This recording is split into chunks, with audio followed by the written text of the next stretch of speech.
So, here we are. Yes, Mr. Garson. And this is what it looks like. Yes. Second Empire furniture, I observe. Well, well, I dare say one gets used to it in time. Some do, some don't. Are all the other rooms like this? How could they be? We catered for all sorts. Chinamen and Indians, for instance. What use would they have for a Second Empire chair? And what use do you suppose I have for one? Do you know who I was? Oh, well, it's no great matter. And to tell you the truth, I had quite a habit of living among furniture that I didn't relish, and in false possessions. I'd even come to like it. A false possession in Louis Philippe. Dining room, the style. Well, that had its points, bogus and bogus, so to speak. And you'll find that living in a Second Empire drawing room has its points. Really? Yes, I dare say. Still, I certainly didn't expect this. You know what they tell us down there. What about? About this,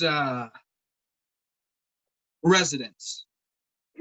Really, sir, how could you believe such cock and bull stories told by people who never set foot here? For of course, if they had.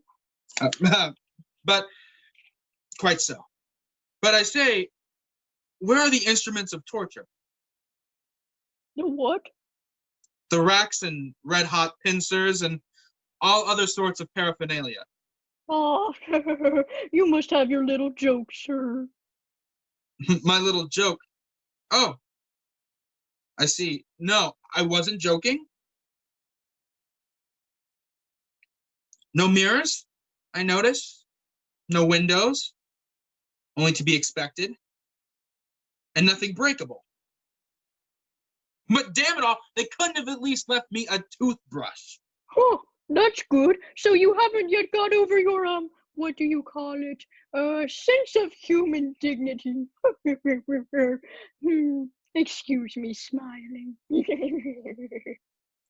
I'll ask you to be more polite. I quite realize the position I'm in, and I won't tolerate any sort of...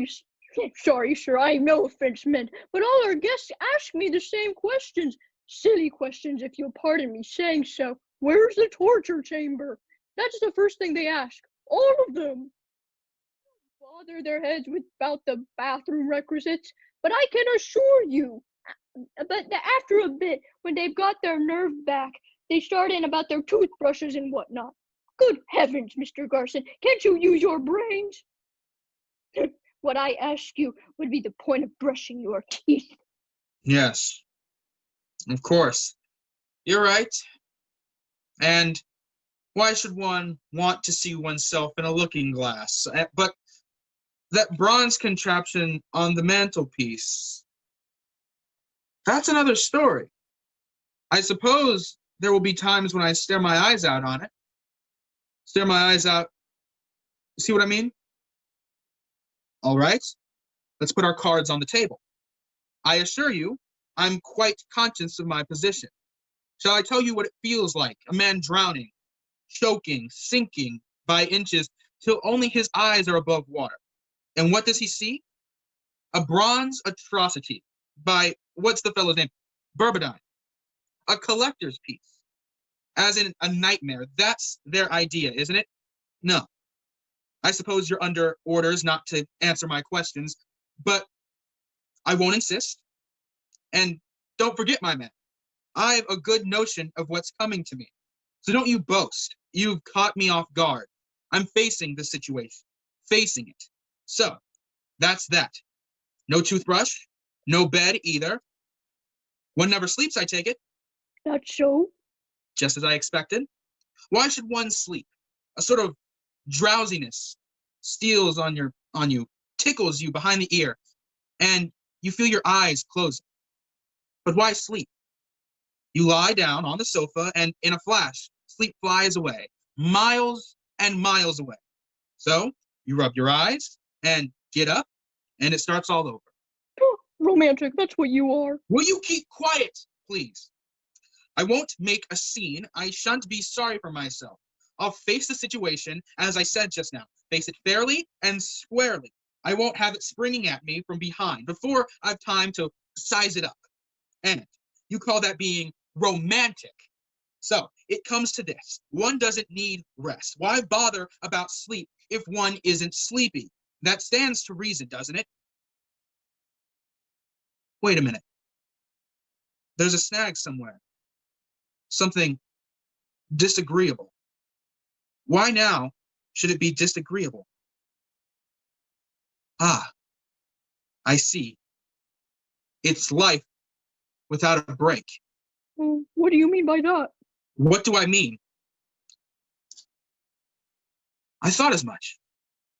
That's why there's something so beastly, so damn bad-mannered in the way you stare at me.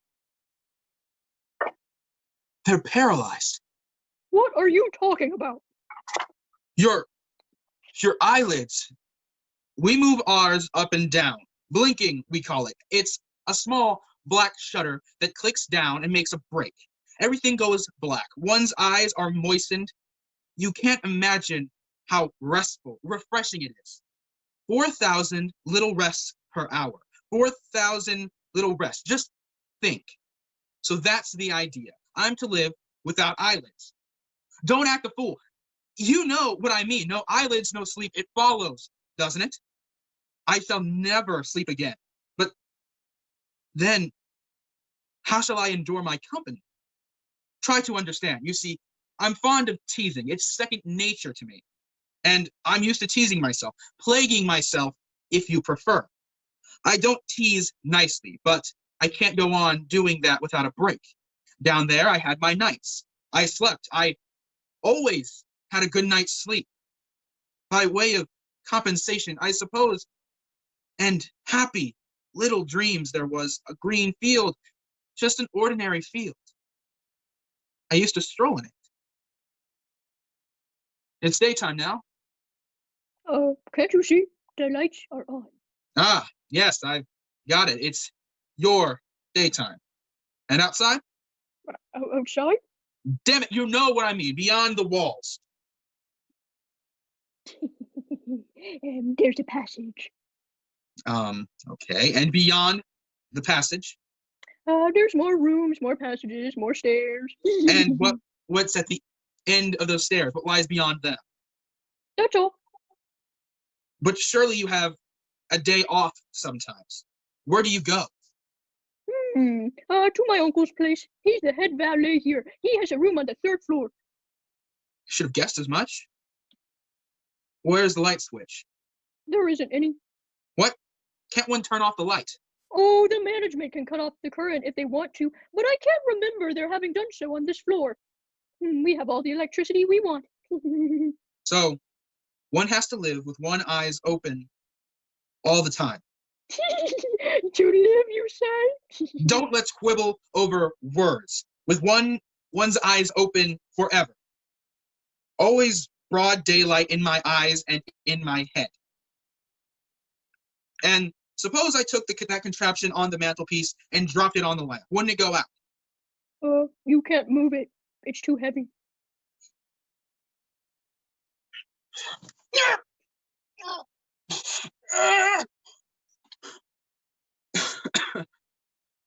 You're right. It's too heavy. Very well, sir. If you don't need me anymore, I'll be off. What? You're going? Wait! There's a bell, isn't it? And if I ring it, you're bound to come. Well, yes, that's so in a way, but you can never be quite sure about that bell. There's something wrong with the wiring, and it doesn't always work. It's working all right. So it is. But I shouldn't count on it too much if I were you. It's, capricious. Well, I really must go now. Hey,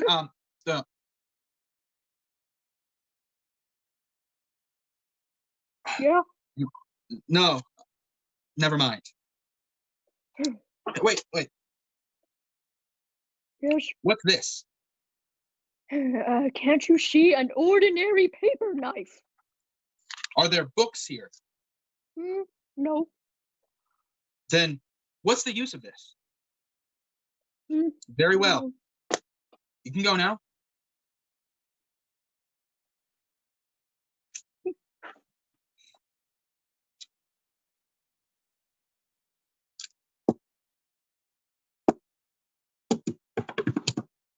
Hey! Hey! Did you call, sir? No. Okay then. Miss, you can come on in. I'm gonna leave now. Hello? This will be our room, I suppose. He's told me a little bit of information about the area, and I'll help you out best I can. Where's Florence? Didn't you hear? I asked you about Florence. Where is she? I haven't an idea. Huh. That's the way it works, doesn't it? Torture by separation. Well, as far as I'm concerned, you won't get anywhere. Florence was a tiresome little fool, and I shan't miss her in the least. I beg your pardon. Who do you suppose I am? You? The torturer, of course.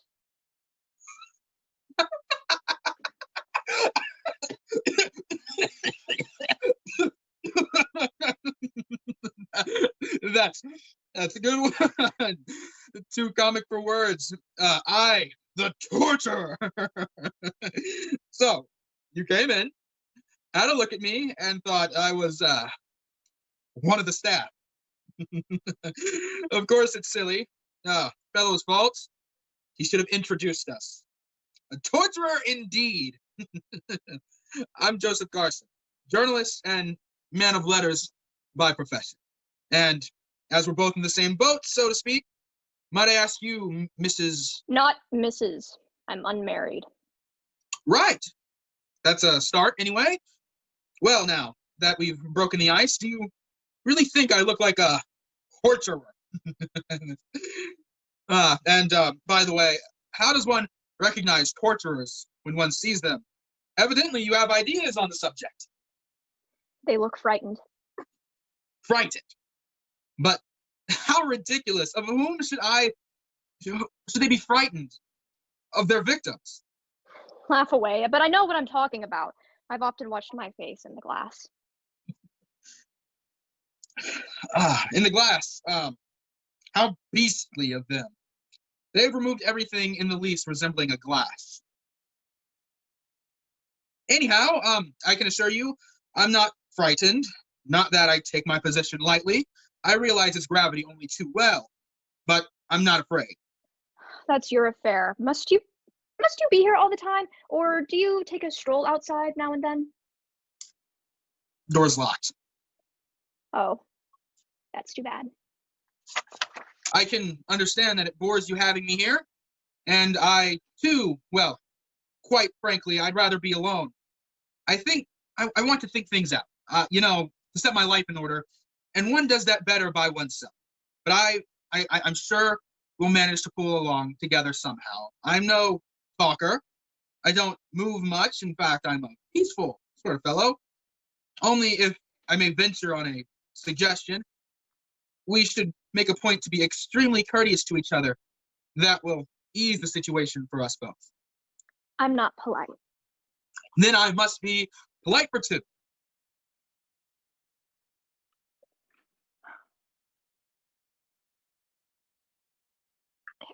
Your mouth. I beg your pardon? Can't you keep your mouth still? You keep twisting it about all the time. It's grotesque. So sorry, I wasn't aware of it. So that's what you reproach with. Oh, there you are doing it again. You talk about politeness and you don't even try to control your face. Remember, you're not alone. You've no right to inflict this sight of your fear on me. How about you? Aren't you afraid? What would be the use? There was some point in being afraid before, while one still had hope. There's no more hope, but it's still before. We haven't yet begun to suffer. That's so. Well, What's going to happen? I don't know. I'm waiting. No, don't look up. I know what you're hiding behind your hands. I know you've no face. What? But I don't know you. I'm not the torturer, madam. I never thought you were. I thought someone was trying to play a rather nasty trick on me. Is anyone else coming? No, ma'am. No, madam. No one else is coming. Oh, then we're to stay here by ourselves. The three of us. Mhm. This gentleman, this lady, and myself. There's nothing to laugh about. It's those sofas. They're so hideous. And just look at how they've been arranged. It makes me think of New Year's Day, when I used to visit that boring old aunt of mine, Aunt Mary. Her house was filled with horrors like that. I suppose each of us has a sofa of his own. Is that one mine?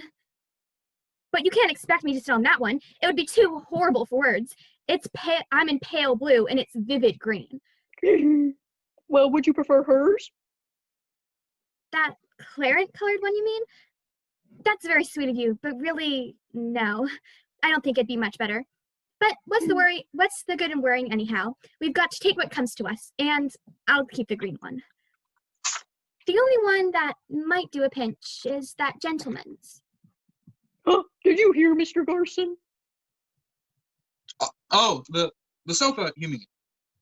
So sorry. Please, Dad, take it. Thanks. Well, as we're to live together, I suppose we better introduce ourselves. My name's Riggles, Estelle Riggles. And I'm Inez Serrano. Pleased to meet you. Very pleased to meet you. Joseph Garson. Do you require me any longer? No, you can go. I'll ring when I want you. You're very pretty. I wish we had some flowers to welcome you with. Flowers? Yes, I love flowers. Only they fade so quickly here, wouldn't they? It's so stuffy. Oh well, the great thing is to keep as cheerful as we can. Don't you agree? Of course, you too are... Yes, last week. What about you?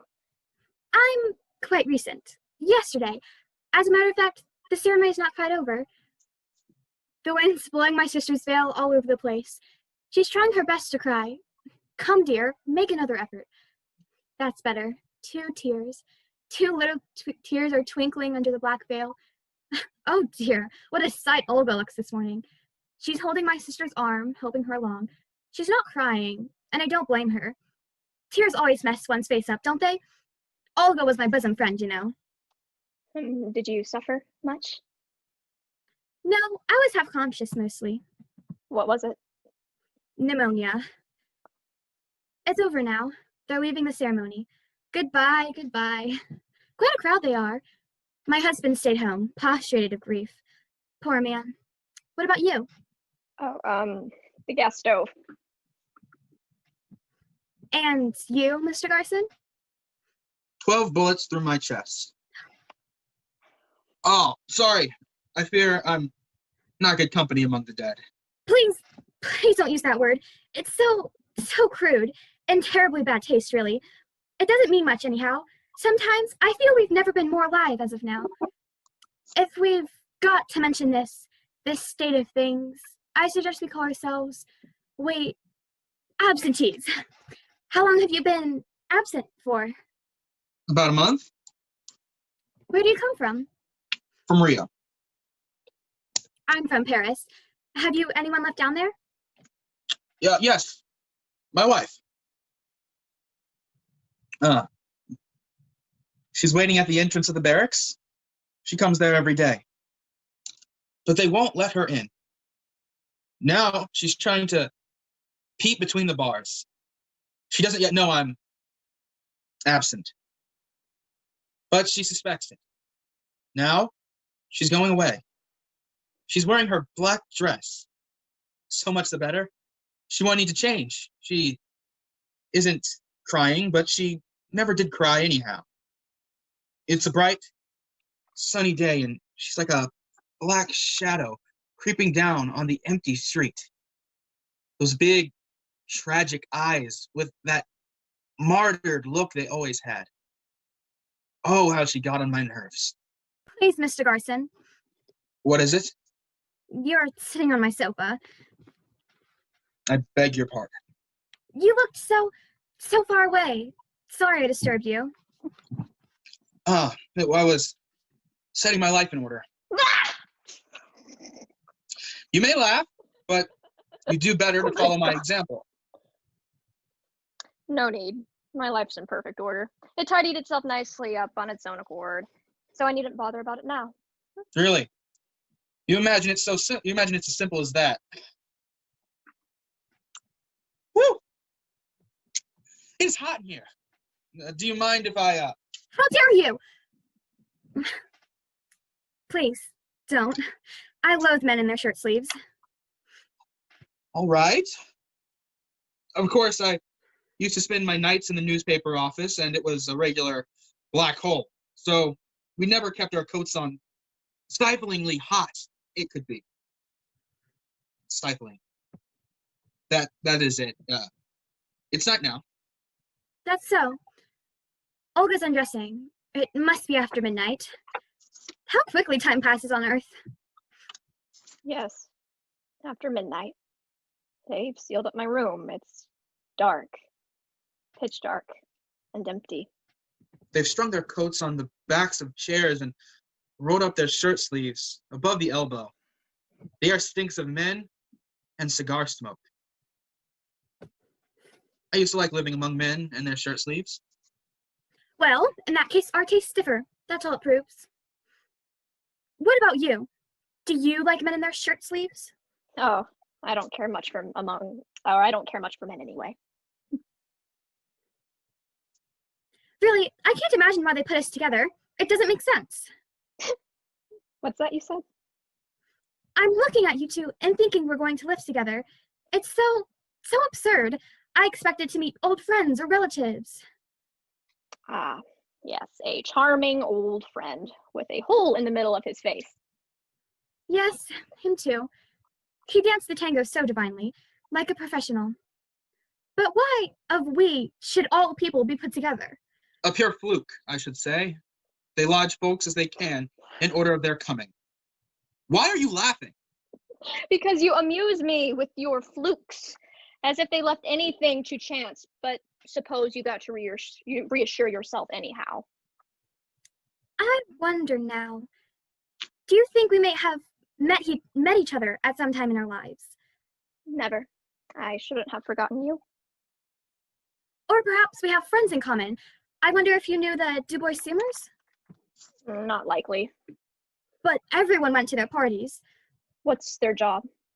Oh, they don't do anything. But they have a lovely house in the country, and hosts of people come visit them. I didn't. I was a post office clerk. Ah, yes. Of course. In that case. And you, Mr. Garson? We've never met. I've always lived in Rio. Then it must be you're right. It's mere chance has brought us together. Mere chance? Then it's by chance this room is furnished as we see it. I mean, it's an accident that the sofa on the right is a vivid green and that the one on the left's wine red. Mere chance. Well, just try to shift the sofas and you'll see the difference quick enough. And that statue on the mantle piece, do you think that's there by accident? And what about the heat in here? I mean, how about that? I mean, I'll tell you, they've thought it all out, down to the last detail. Nothing was left to chance. This room was all set for us. But really, everything here is so hideous. All in angles, so uncomfortable. I always loathed angles. And do you think I lived in a Second Empire drawing room? So it was all fixed up beforehand. Yes, and they put us in here deliberately. Then it's not by mere chance that you are precisely sitting opposite to me. But what can be the idea behind it? Ask me another. I only know they're waiting. I never could bear the idea of someone expecting something from me. It always made me want to do just the opposite. Well, do it. Do it if you can. You don't even know what they expect. Ugh, it's outrageous. So something's coming from me, from you two. Something nasty, I suppose. There are some faces that tell me everything. Yours don't convey anything. Look here. We are we are together. You've given us quite enough hints. You may as well come out with it. But I know nothing, absolutely nothing about it. I'm as much in the dark as you are. We've got to know. Well, if only each of us had the guts to tell. Tell what? Estelle, Yes? what have you done? I mean, why have they sent you here? That's just it. I haven't a notion, not the foggiest. In fact, I'm wondering if there hasn't been some ghastly mistake. Don't smile. Just think of the number of people who become absentees every day.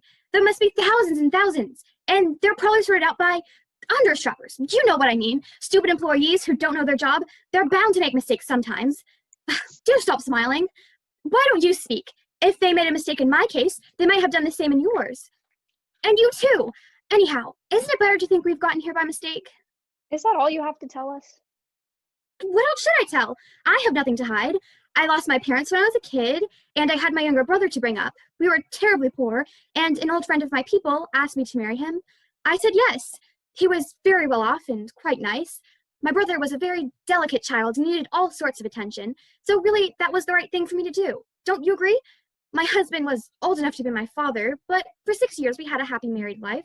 Then 2 years ago, I met the man I was fated to love. We knew at the moment we set eyes on each other. He asked me to run away with him. I refused.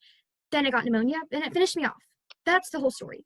No doubt, by certain standards, I did wrong to sacrifice my youth to a man nearly 3 times my age. Do you think that could be called a sin? Certainly not. And now, tell me, do you think it's a crime to stand on one's principles? Of course not. Surely no one could blame a man for that. Wait a bit. I ran a pacifist newspaper. Then war broke out. What was I to do? Everyone was watching me, wondering, will he dare? Well, I dared. I folded my arms and they shot me. Had I done anything wrong? Wrong? On the contrary, you were... A hero! And how about your wife, Mr. Garson? That's simple. I rescued her from the gutter. You see? You see? Mm-hmm. Yes, I see. Look here, what's the point of play acting, trying to throw dust in each other's eyes? I mean, we're all tarred with the same brush. How dare you? Yes, we are criminals, murderers, all 3 of us. We're in hell, my pets. They never make mistakes. And people aren't damned for nothing. Stop! For heaven's sake! In hell, damned souls. That's us, all 3. Keep quiet. I forbid you to use such disgusting words. A damned soul. That's you, my little plaster saint. And ditto, our friend there, the noble pacifist. We've had our hour of pleasure, haven't we? There have been people who burned their lives out for our sakes, and we chuckled over it. So now we have to pay the reckoning. Will you keep your mouth shut, damn it? Well, well. I understand now. I know why they put us 3 together. I advise you to think twice before you say any more. Wait. You'll see how simple it is. Childishly simple. Obviously, there aren't any physical torments. I mean, you agree, don't you? And yet we're in hell. And no one else will come here, and we'll stay in this room together, the 3 of us, forever and ever. And in short, there's someone absent here. The official torturer. I noticed that. It's obvious what they're after. The economy of manpower, or double power if you prefer. The same idea as in the cafeteria where customers serve themselves. Whatever do you mean? I mean that each of us will act as a torturer of the 2 others.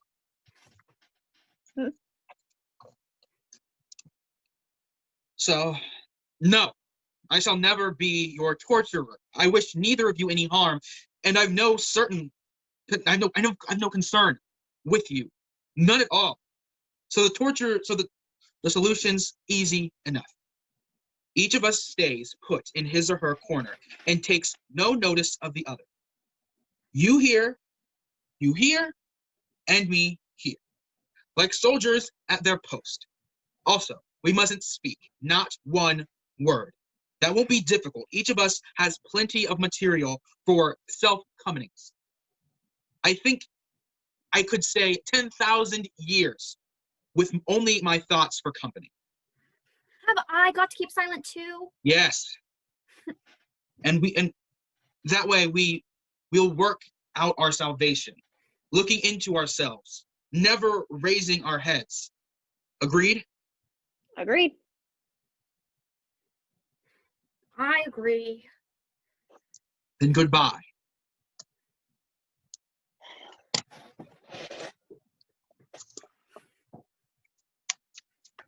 What a crowd in Whitefriars Lane. They've set trestles in a row, with the scaffold and the knife and a pail of bran below. Come, good folks, to Whitefriars Lane.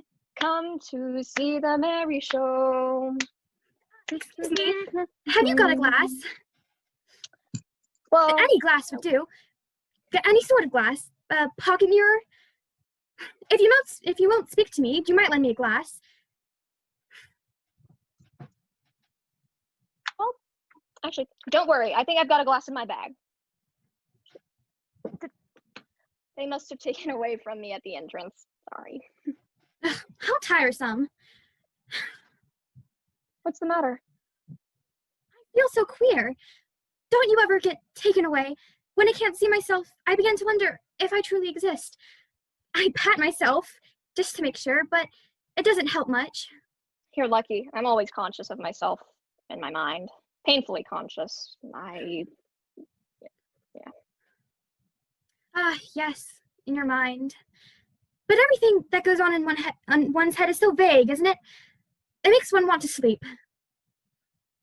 I have 6 big mirrors in my bedroom. There they are, but they don't see me. They're reflecting the carpet, the study, the window. But how empty it is, a glass in which I'm absent. When I talk to people, I always make sure there's one nearby, in which I can see myself. I watch myself talk, and somehow it kept me alert, seeing myself as others saw me. Oh dear, my lipstick. I'm sure I've put it all crooked. No, I can't do without a glass. Forever and ever, I simply can't. Suppose I try to be your glass. And come and pay me a visit, dear.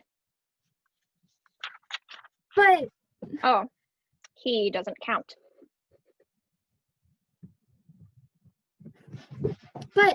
we're going to hurt each other. You said it yourself. Do I look as if I wanted to hurt you? One never can tell. Much more likely you'll hurt me. Still, what does it matter? If I've got to suffer, it may as well be at your hands. Your pretty hands. Sit down. Come closer. Closer. Look into my eyes. What do you see? I see myself, but I'm so tiny. But I can. Every inch of you. Now ask me questions. I'll be as candid as any looking glass. Please, Mr. Garson, are you sure our chatter isn't boring you? Don't worry about him. As I said, he doesn't count. We're by ourselves. Ask away. Are my lips all right? Show. They're a bit smudgy. I thought as much. Luckily, no one has seen me. I'll try again. That's better. No. Follow the lines of your lips. Wait. I'll guide your hand. Let's see. There. That's good. Quite good. As good as when I came in?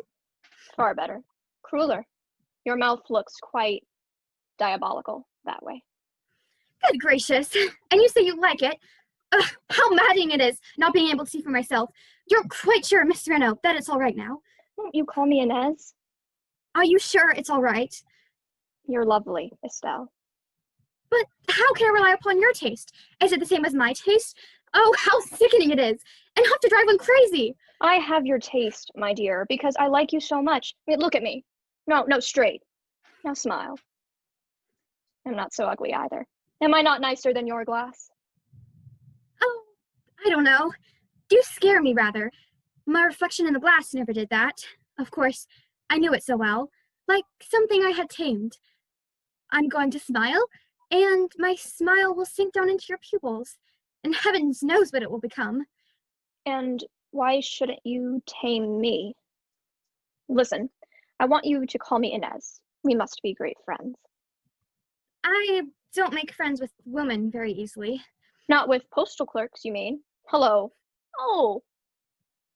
Well, what's that nasty little red spot right there at the bottom of your cheek? A pimple.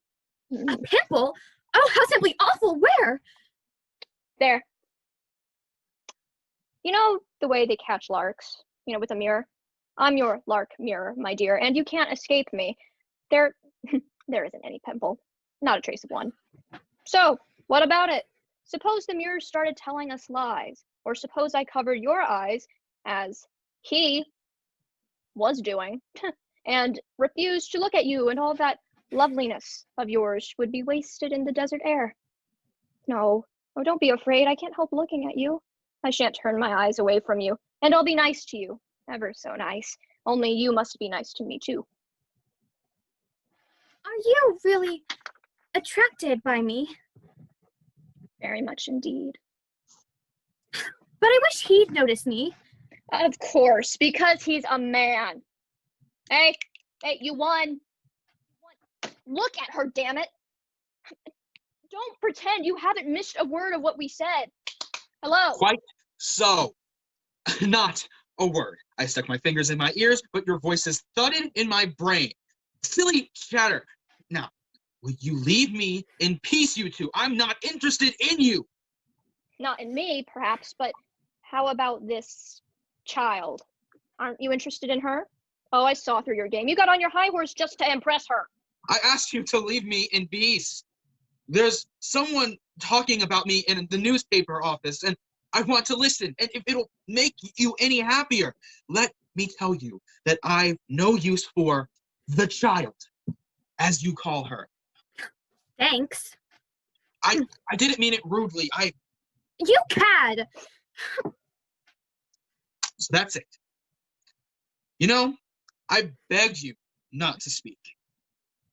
It's her fault. She started it. I didn't ask anything of her, and she came and offered me her glass. So you say, but all the time you were making up to him, trying every trick to just catch his attention. Well, why shouldn't I? You are crazy. Both of you. Don't you see where this is leading us? For pity's sake, keep your mouths shut. Now, let's all sit down again, quite quietly.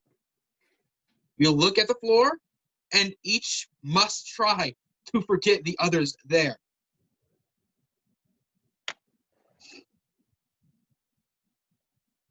To forget about others. How utterly absurd. I feel you there. In every pore, your silence clamors in my ears. You can nail up your mouth, cut your tongue out, but you can't prevent your being there. I mean, can you stop your thoughts? I hear them ticking away like a clock. Tick-tock, tick-tock, and I am certain you hear mine. It's all very well skulking on your sofa, but you're everywhere, and every sound comes to me soiled because you've intercepted it on its way. Why, you've even stolen my face. You know it, and I don't. I mean, and what about her? About Estelle? I mean, you've stolen her from me too. And if she and I were alone, do you suppose she'd treat me as she does? I mean, no. Take your hands away from your arms. No. I won't leave you in peace. That would suit your book too well. You'd go on sitting there in a sort of trance, like a yogi, and even if I didn't see her, I'd feel it in my bones that she was making every sound, even the rustle of her dress, for your benefit, throwing you smiles you didn't see. Well, you know what? I won't stand for that. I prefer to choose my hell. I prefer to look you in the eyes and fight it out face to face. Have it your own way. I suppose we were bound to come to this. They knew what they were about. And we're easy game. If they put us in a room with men can keep their mouths shut. But it's no use wanting the impossible. So, I attract you, little girl. It seems you were making your eyes at me. Don't touch me. Why not? We might, anyhow, be natural. Do you know, I used to be mad about women, and some were fond of me. So we may as well stop poison. We've nothing to lose. Why trouble about politeness and decorum and the rest of it? We're between ourselves, and presently we shall be naked as newborns, right? Oh, let me be. As newborn babies. Well, I warned you anyhow. I asked so little of you. Nothing but peace and a little silence. I put my fingers in my ears. Gomez was spouting away, as usual, standing in the center of the room with all of the pressmen listening in their shirt sleeves. I tried to hear, but it wasn't too easy. Things on earth move so quickly, you know? Couldn't you have held your tongues? Now it's over. He stopped talking, and what he thinks of me has gone back into his head. Well, we've got to see it through somehow. Naked as we were born, so much the better. I want to know whom I have to deal with. You know already. There's nothing more to learn. You're wrong. So long as each of us hasn't made a clean breast of it. Why, they've damned him or her. We know nothing that counts. You, young lady, you shall begin. Why? Tell us why. If you are frank, if we bring our specters to the open, it might save us from disaster. So out with it. Why? I tell you, I haven't a notion. They wouldn't tell me why. That's so. They wouldn't tell me either. But I've a pretty good idea. Perhaps you're shy of speaking first, right? I'll lead off. I'm not an estimable person. No need to tell us that. We know you were a deserter. Let that be. It's only a side issue. But I have a pretty good idea, perhaps. I'm here because I treated my life terribly. That's all. For 5 years, naturally, she's suffering still. There she is. The moment I mention her, I see her. It's Gomez who interests me, and it's she I see. Where's Gomez got to? For 5 years there, they've given her back my things. She's sitting by the window with my coat on her knees. The coat with the 12 bullet holes. The blood's like rust, a brown ring around each hole. It's quite a museum piece. The coat that scarred with history. And I used to wear it. Fancy. Now, can't you shed a tear, my love? Surely you'll squeeze one out at last. No? You can't manage it? Night after night, I came home, blind drunk, stinking of wine and women. She sat up for me, of course, but she never cried, never uttered a word of reproach. Only her eyes spoke, big, tragic eyes. I don't regret anything. I must pay the price, but I shan't whine. It's snowing in the street. Won't you cry? Confound you! That woman was born a martyr. You know, a victim by vocation. Why did you hurt her like that? It was so easy. A word was enough to make her flinch, like a sensitive plant, but never a reproach. I'm fond of teasing. I watched, I waited, but no, not a tear, not a protest. I'd picked her up out of the gutter. You understand now. She's stroking the coat. Her eyes are shut. She's feeling with her fingers the bullet holes. What are you after? What do you expect? I tell you, I regret nothing. The truth is, she admired me too much. Does that mean anything to you? No, nobody admired me. So much the better. So much the better for you. I suppose all this strikes you as a very vague. Well, here's something you can get your teeth into.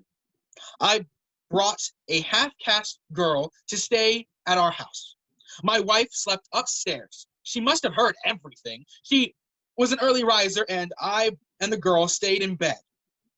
She served us our coffee in the morning. You brute!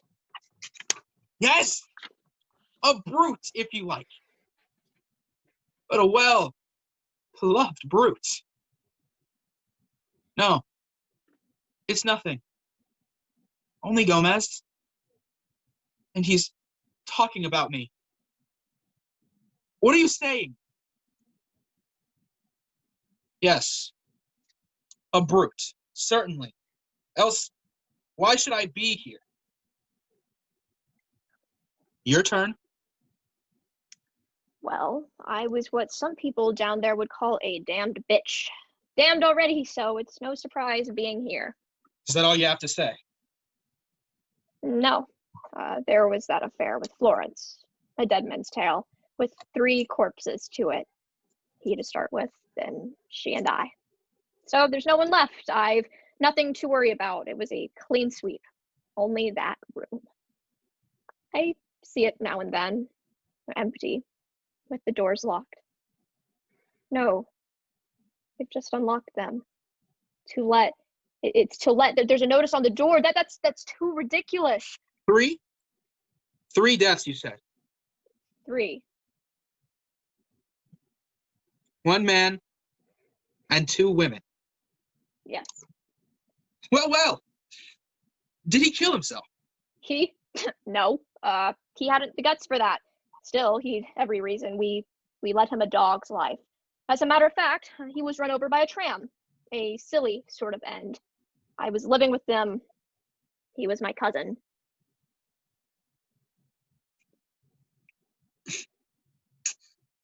Was Florence fair? Fair? You know, I don't regret a thing. Still, I'm not so very keen on telling you the story.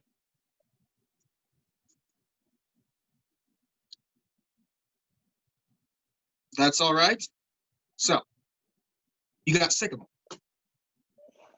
All sorts of things got on my nerves. I mean, for instance, he made a noise when he was drinking, a sort of gurgle, trifles like that. And he was rather pathetic, really. Vulnerable. Why are you smiling? Because I, anyhow, am not vulnerable. Don't be too sure. I crept inside her skin. I mean, she saw the world through my eyes. And when she left him, I had her on my hands. We shared a bed-sitting room on the other end of town. And then? And then that tram did its job. I used to remind her every day, yes, my pet, we killed him between us. I'm rather cruel, really. So am I. No, you're not cruel. It's something else. What? I'll tell you later. When I say I'm cruel, I mean I can't get on with making people suffer. Like a live coal. A live coal in other people's hearts.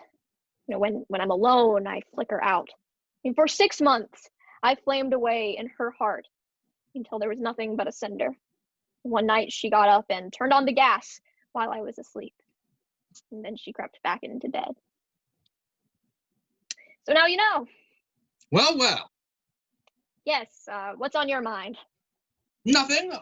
Only that it's not a pretty story. Obviously. But what matter? As you say, what matter? Your turn. What have you done? I told you, I haven't a notion. I racked my brain, but it's no use. Right. Then, we'll give you a hand. That fellow with the smashed face, who was he? Who do you mean? You know quite well, the man you were so scared of seeing when you came in. Oh, him. A friend of mine. Why were you afraid to see him? That's my business, Mr. Garson. Did he shoot himself on your account?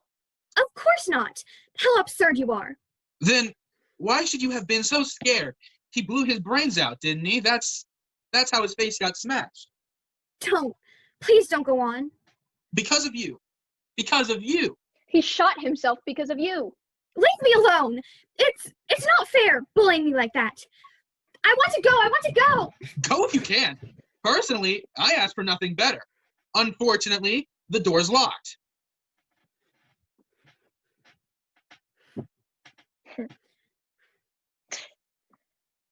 You're hateful, both of you. Hateful. Yes, that's the word. Now get on with it. That fellow who killed himself on your account, you were his mistress, eh? Of course she was, and he wanted to have her to himself, alone. That's so, isn't it? He danced the tango as like a professional, but he was as poor as a church mouse. That's right, isn't it? Was he poor or not? Give a straight answer. Yes, he was poor. And then you had your reputation to keep up. One day, he came and implored you to run away with him, and you laughed in his face. That's it. You laughed in his face, and so he killed himself. You've got it all wrong, you two. He wanted to have a baby with me, so there. And you didn't want one. I certainly didn't. But the baby came. Worst luck. I went to Switzerland for 5 months. No one knew anything. It was a girl. Roger was with me when she was born. It pleased him to no end having a daughter. It didn't please me. And then? There was a balcony overlooking the lake. I brought a big stone. He could see what I was up to, and he kept shouting, "Estelle, for God's sake, don't!" I hated him then. He saw it all. He was leaning over the balcony. He saw the rings spread over the water. Yes. And then? That's all. I came back to Paris. He did as he wished. You mean he blew his brains out? It was absurd of him, really. My husband never suspected anything. Oh, how I loathe you! Poor Nothing child. doing. Tears don't flow in this place. I'm a coward. A coward. If you knew how I hate you. Such a poor child.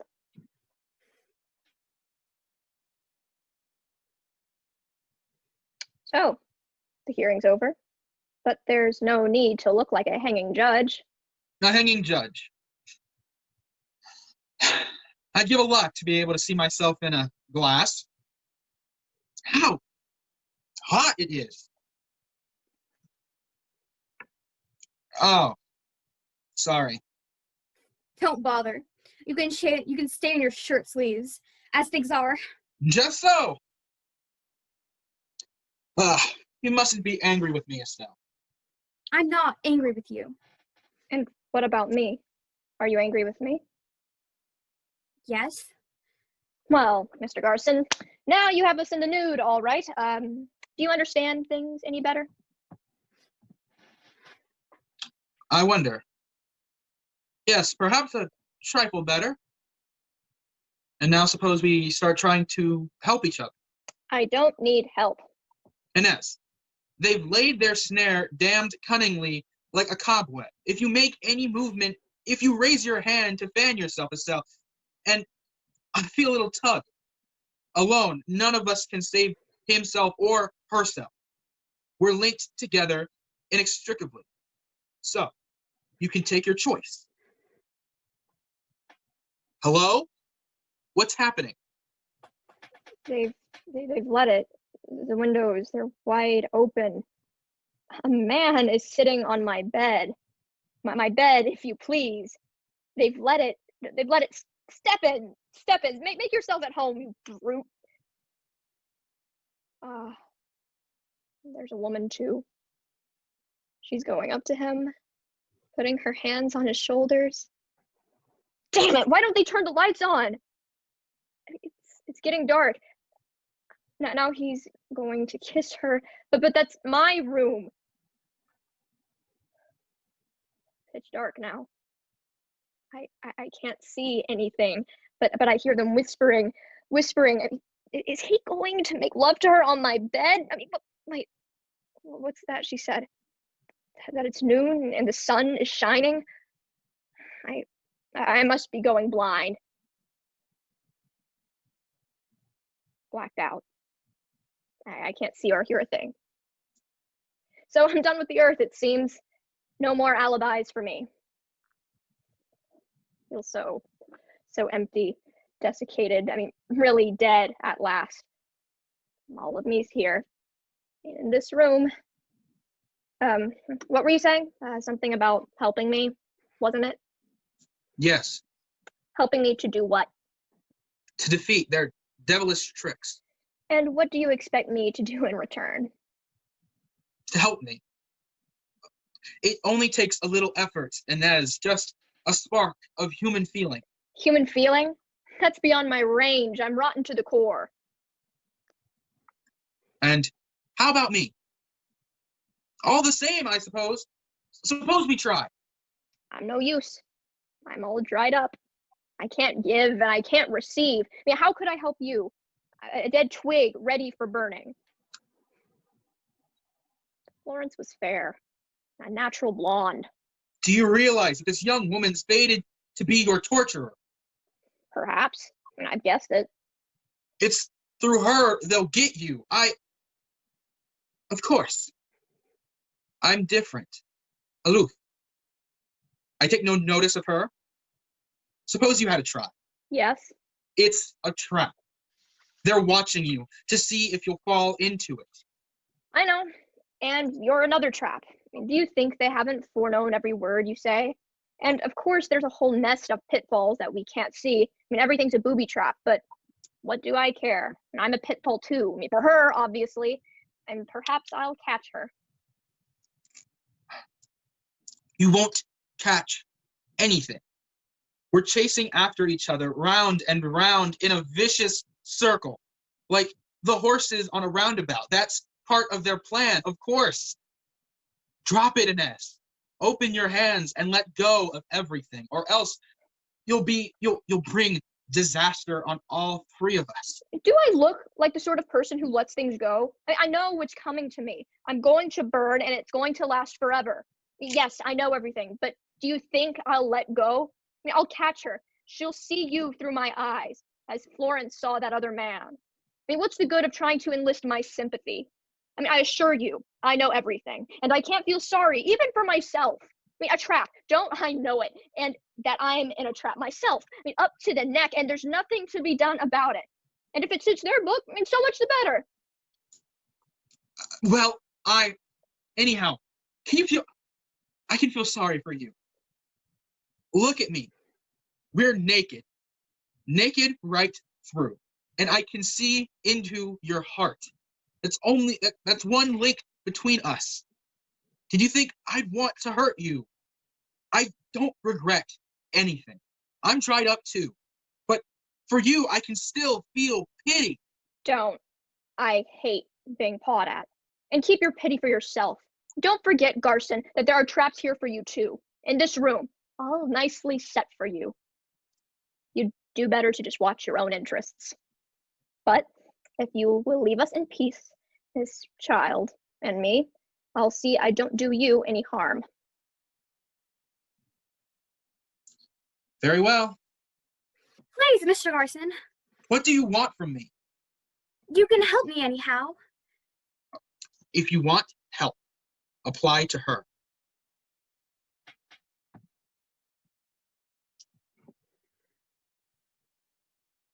I implore you, Mr. Garson. You gave me your promise, didn't you?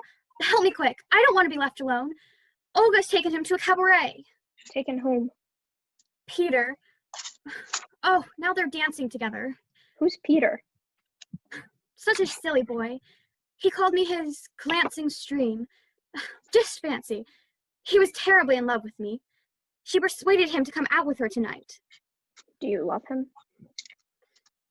They're sitting down now. She's puffing like a grampus. What a fool the girl is to insist on dancing. But I dare say she does it to reduce. No, of course I don't love him.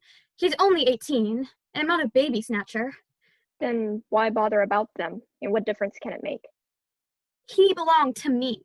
Nothing on earth belongs to you anymore. I tell you, he was mine. All mine. Yes, I mean, he was yours once.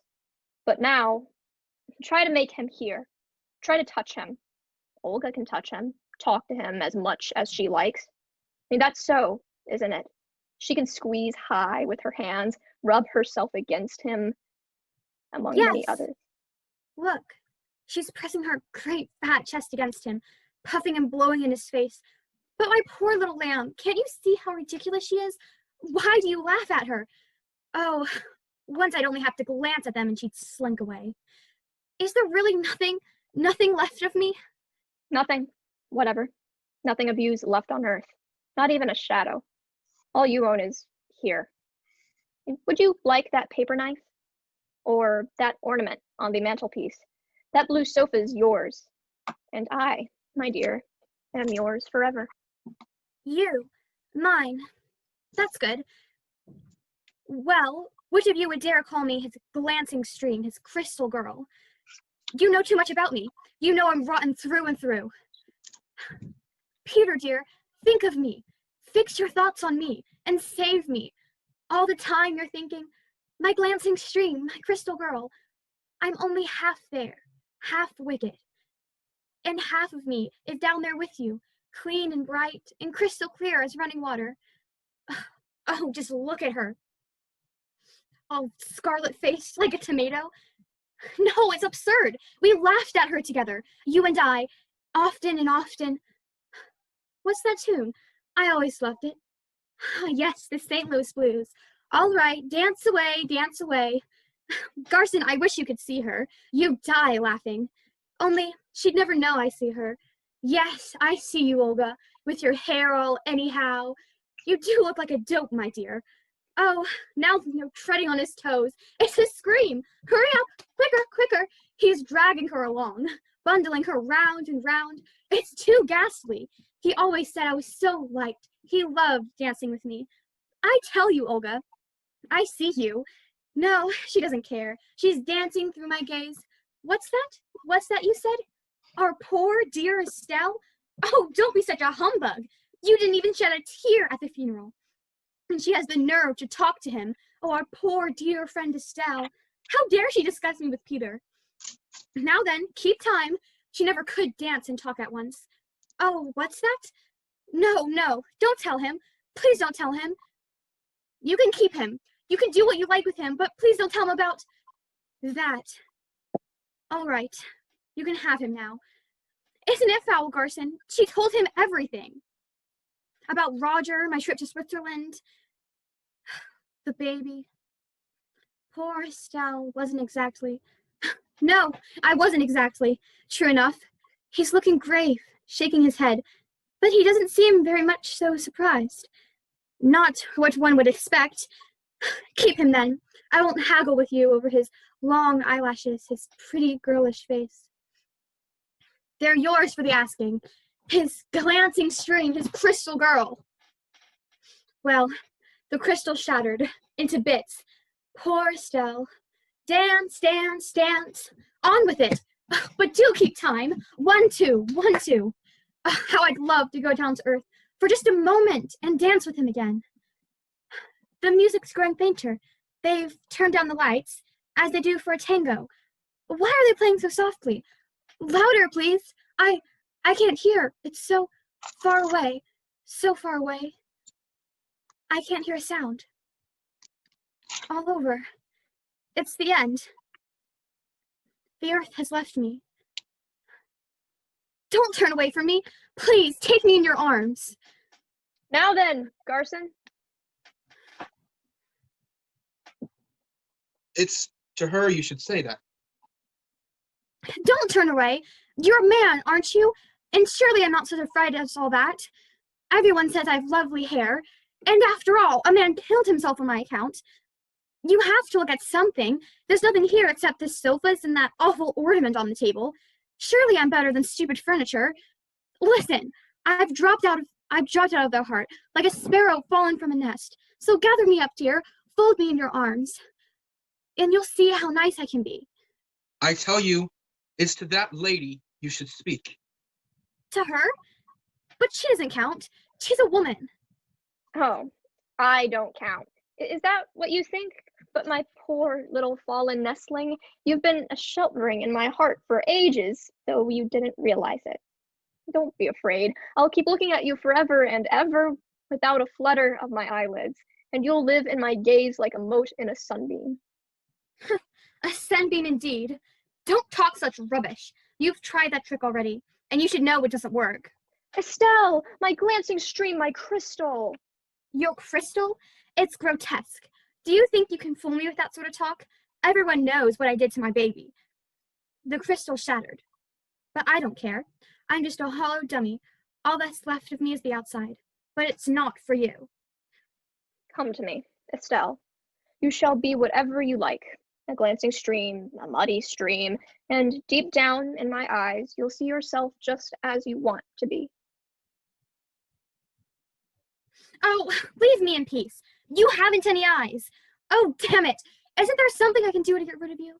I have an idea.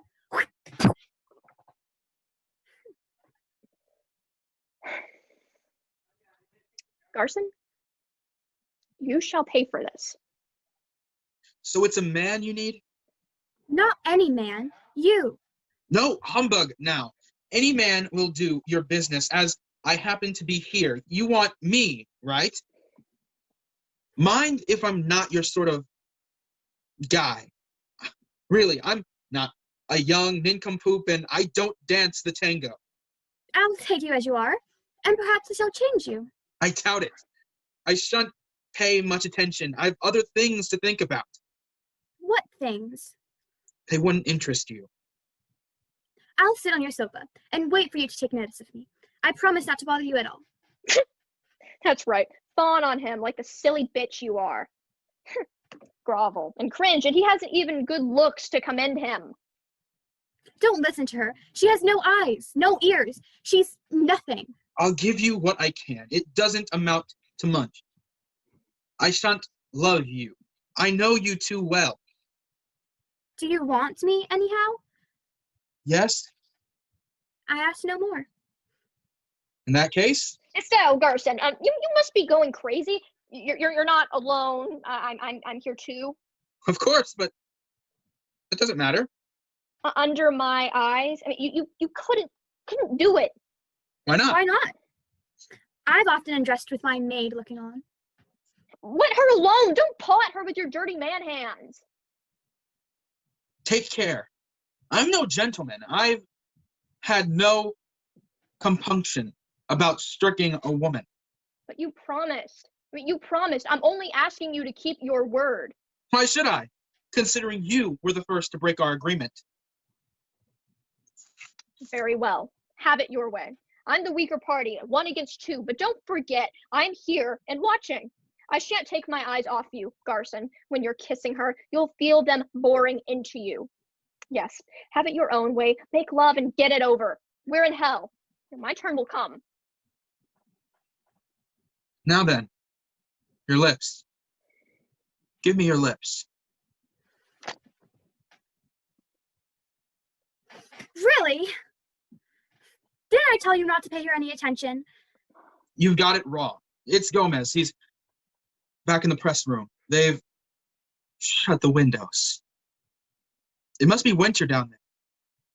6 months since Well, I warned you I'd be absent-minded sometimes, didn't I? They're shivering. They've kept their coats on. Funny they should feel cold like that when I'm feeling so hot. This time he's talking about me. Is it going to last long?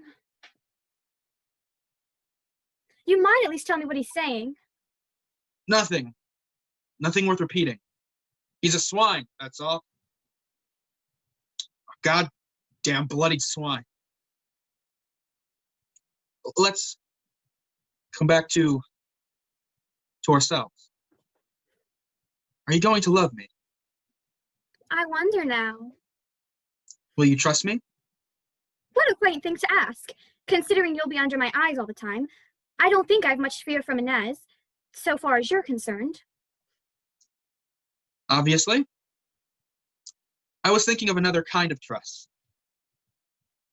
Talk away. Talk away, you swine. I'm not there to defend myself. Estelle, you must give me your trust. Oh, what a nuisance you are. I'm giving you my mouth, my arms, my whole body. And everything could be so simple. My trust. I haven't any to give, I'm afraid. And you're making me terribly embarrassed. You must have something pretty ghastly on your conscience to make such a fuss about me trusting you. They shot me. I know, because you refused to fight. Well, why shouldn't you? I didn't exactly refuse. I must say he talks well. He makes out good cause against me, but he never says what I should have done instead. Should I have gone to the general and said, "General, I decline to fight. A mug's game." They'd have promptly locked me up. I wanted to show my true colors. Do you understand? I wasn't going to be silenced. So, I took the train. They caught me at the frontier. Where are you trying to go? To Mexico.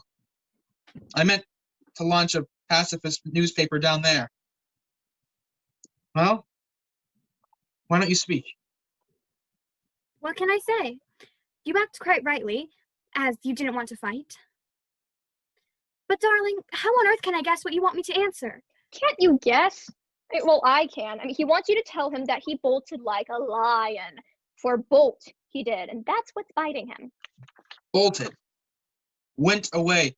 We won't quarrel over words. You had to run away. If you'd stayed there, they sent you to jail, wouldn't they? Of course.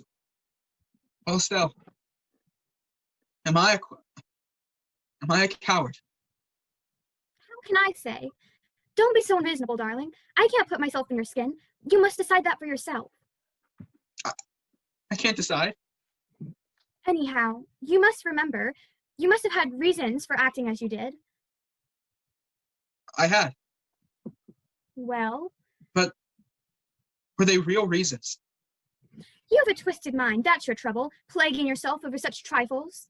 I thought it all out, and I wanted to make a stand, but was that my real motive? Exactly. That's the question. Was that your real motive? No doubt you argued it out with yourself and you weighed the pros and cons. You found good reasons for what you did. But fear and hatred and all the dirty little instincts one keeps stark, they're motives too. So carry on, Mr. Garson, and try to be honest with yourself for once. Do I need you to tell me that? Day and night I paced myself from the window to the door, from the door to the window. I pried into my heart. I slewed myself like a detective. At the end of it, I felt as if I was giving my whole life to introspection. But always I harked back to the one thing certain, that I had acted as I did. I'd taken the train to the frontier, but why? Why? Finally, I thought my death will settle it. If I face death courageously, I'll prove I am no coward. And how did you face death? Miserably? Rottenly? It was only a physical lapse that might happen to anyone. I'm not ashamed of it. Only everything's been left in suspense forever. Come here, Estelle. Look at me. I want to feel someone looking at me while they're talking about me on Earth. Like, I like brown eyes. Brown eyes, just hark to him. And you, Estelle, do you like cowards? If you knew how little I cared, a coward or a hero, it's all one, provided he kisses well. Here they are, slumped in their chairs, sucking at their cigars. Bored they look, half asleep. They're thinking, Carson's a coward, but only vaguely, dreamily. One's got to think of something. That chap, Garson, was a coward. That's what they decided. Those dear friends of mine, and in 6 months' time, they'll be saying cowardly as that skunk Garson. You're lucky, you too. No one on Earth is giving you a thought, but I'm long in dying. What about your wife, Garson? Oh, didn't I tell you? She's dead. Dead. Yes, she died just now, about 2 months ago. Of grief? What else should she die of? So, all is for the best. You see, the war's over. My wife's dead, and I've carved out my place in history. Oh, my poor darling. Look at me. Please look. Touch me, touch me. There, keep your hand there. No, don't move. Why trouble what those men are thinking? They'll die off one by one. Forget them. There's only me now. But they won't forget me. Not they. They'll die, but others will come after them to carry on the legend. I've left my fate in their hands. You think too much. That's your trouble. What else is there to do now? I was a man of action once. Oh, if I only could be with them again. For just one day, I'd fling their lie in their teeth, but I'm locked out. They're passing judgment on my life without troubling about me, and they're right because I'm dead. Dead and done with. A back number. Garson. Still there. Now listen. I want you to do me a service. No, don't shrink away. I know it must seem strange to you, having someone asking for your help. You're not used to that, but if you'll make the effort, if you only will it hard enough, I dare say we can really love each other. Look at it this way. 1,000 of them are proclaiming I'm a coward, but what do numbers matter if there's someone, just one person, to say quite positively, I did not run away, and I'm not the sort who runs away, and that I'm brave and decent and the rest of it. Well, that one person's faith would save me. Will you have the faith in me? And I shall love you and cherish you forever. Estelle, will you? Oh, you dear silly man. Do you think I could love a coward? But just now you said... I was only teasing you. I like men, my dear, who are real men, with tough skin and strong hands. You haven't a coward's chin, or a coward's mouth, or a coward's voice, or a coward's hair. And it is for your mouth, your hair, your voice, I love you. Do you mean this? Really mean it? Shall I swear it? And I snap my fingers at all of them. Those below and those in here. Estelle, we shall climb out of hell. What's that? But she doesn't mean a word of what she says. I mean, how can you be such a simpleton? Estelle, am I a coward? As if she cared a damn either way. Inez, how dare you? Don't listen to her. If you want me to have faith in you, you must begin by trusting me. That's right. That's right. You trust away. She wants a man. That far, you can trust her. She wants a man's arm around her waist, a man's smell, a man's eyes. You know, a man's eyes glowing with desire. And that's all she wants. She'd assure you were God Almighty if she thought you would give her pleasure. Estelle, is that true? Answer me, is this true? What do you expect me to say? Don't you realize how maddening it is to have questions one can't make head or tail of? Ugh, don't make things difficult. Anyhow, I'd love you just the same, even if you were a coward. Isn't that enough? You disgust me. Both of you. What are you up to? I'm going. You won't go far. The door's locked. I'll make them open it. Please, please. Don't. Don't worry, my pet. The bell doesn't work. I'll tell you, they shall open it. I can't endure it any longer. I'm through with you both. Go away. You're even fouler than she. I won't let myself be bogged in your eyes. You're soft and slimy. Ugh. Like an octopus. Like a quagmire. I beg you, I beg you not to leave. I promise not to speak again. I won't be any trouble in any way. But don't go. I daren't be left alone with Inez. Now she's shown her claws. Look after yourself. I never asked you to come here. Oh, how mean you are. Yes, it's quite true. You're a coward. Well, my little sparrow fallen from the nest. I hope you're satisfied now. You spat in my face, playing up to him, of course, and we had a tiff on his account, but he's going, and a good riddance it will be. We two women will have the place to ourselves. You won't gain anything. If that door opens, I'm going too. Where? I don't care where. As far from you as I can get. Open the door! Open, blast you! I'll endure anything. Red hot tongs, molten lead, your racks and prongs and anything, all your fiendish gadgets, anything that burns and frays and tears. I'll put up with any torture. You impose anything that would be better than this agony of mine, this creeping pain that gnaws and fumbles and crevices. Open one and never hurts quite enough. Now, will you open? Well, Garson, you're free to go. Now, I wonder why that door opened. What are you waiting for? Hurry up and go. I shall not go.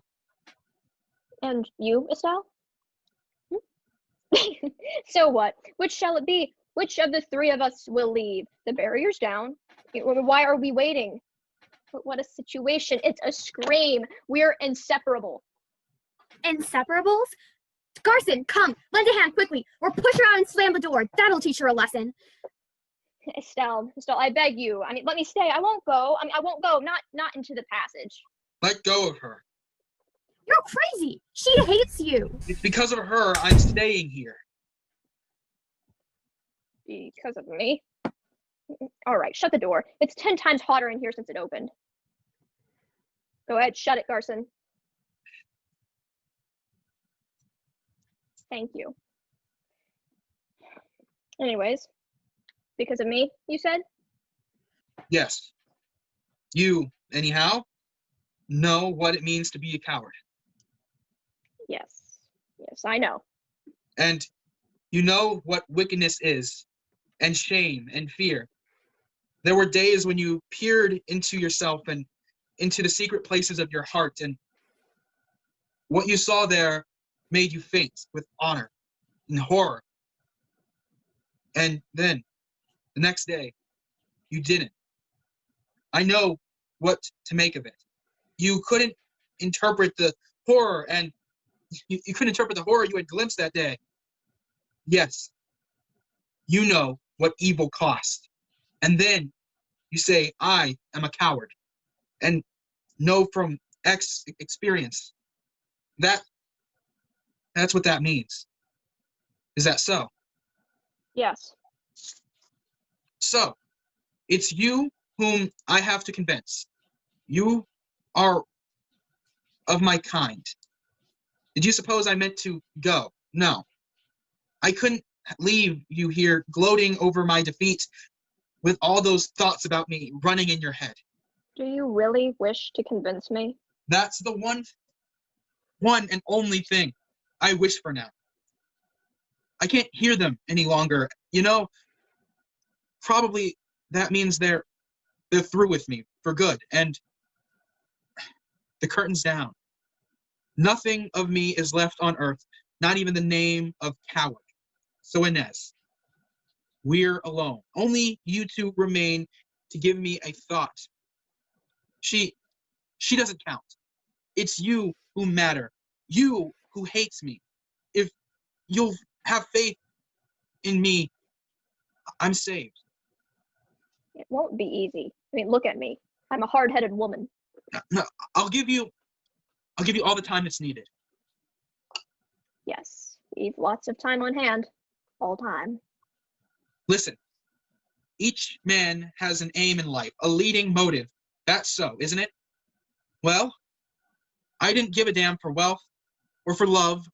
I aimed at being a real man, a tough, as they say. I stacked everything on the same horse. Can one possibly be a coward when one's deliberately courted danger at every turn? And can one judge a life by a single action? Why not? I mean, for 30 years, you dreamt you were a hero and condoned 1,000 petty lapses. Because a hero, of course, can do no wrong. An easy method, obviously. And then a day came when you were up against it, the red light of real danger, and you took a train to Mexico. I dreamt, you say. It was no dream. When I chose the hardest path, I made my choice deliberately. A man is what he wills himself to be. Prove it. Prove it was no dream. If it's what one does, and nothing else, that shows the stuff one's made of. I died too soon. I wasn't allowed time to do my deeds. One always dies too soon, or too late, and yet one's whole life is complete at that moment, with a line drawn nearly under it, ready for summing up. You are your life, and nothing else. What a poisonous woman you are, with an answer for everything. Now then, don't lose heart. It shouldn't be so hard convincing me. Pull yourself together, man. Rake up some arguments. Wasn't I right when I said you were vulnerable? Now you're going to pay the price. And what a price. You're a coward, Garson. Because I wish it. I wish it. Do you bear? I wish it. And yet, just look at me. See how weak I am. A mere breath on the air. A gaze observing you. A formless thought that thinks you. They're open now. Those big hands. Those coarse man's hands. But what do you hope to do? You can't throttle thoughts with hands, so you've no choice. You must convince me, and you're at my mercy. Garson, What? revenge yourself. How? Kiss me, darling. Then you'll hear her squeal. That's true. And as I'm at your mercy, but you're at mine as well.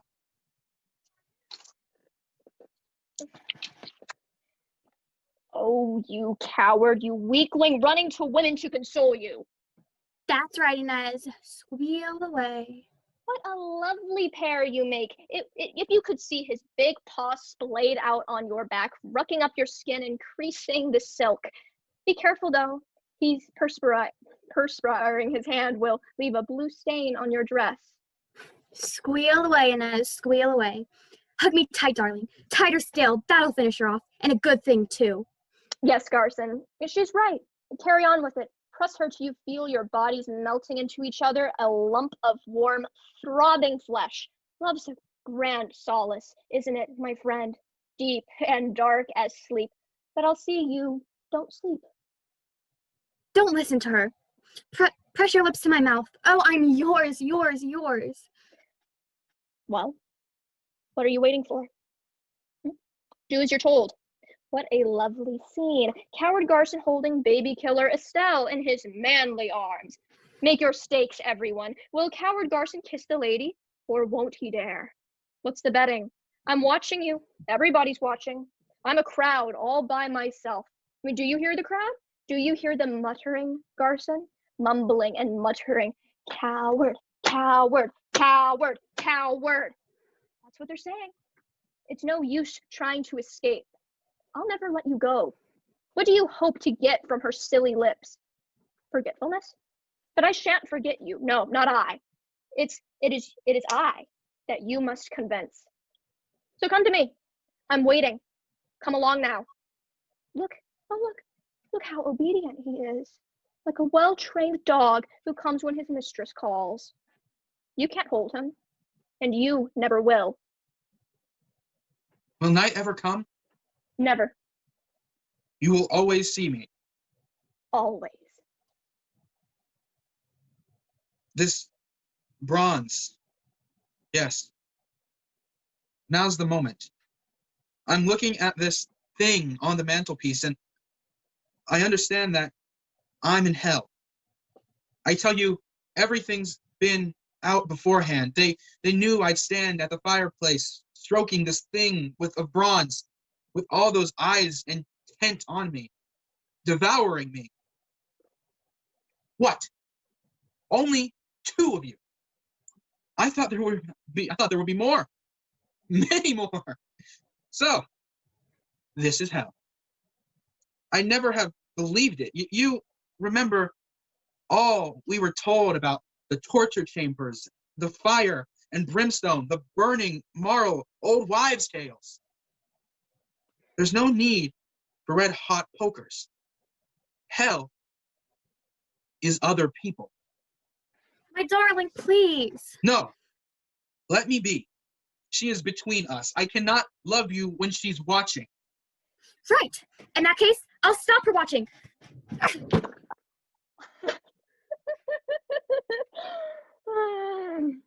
But you crazy creature, what do you think you're doing stabbing me with a knife? You know quite well that I am dead. Dead? Dead, dead, dead. Knives, poison, ropes, all useless. It has happened already. Do you understand? Once and for all. So, here we are forever.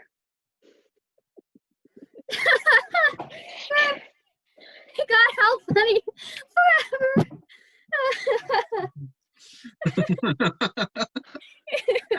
Forever and ever and ever. Well, let's get on with it.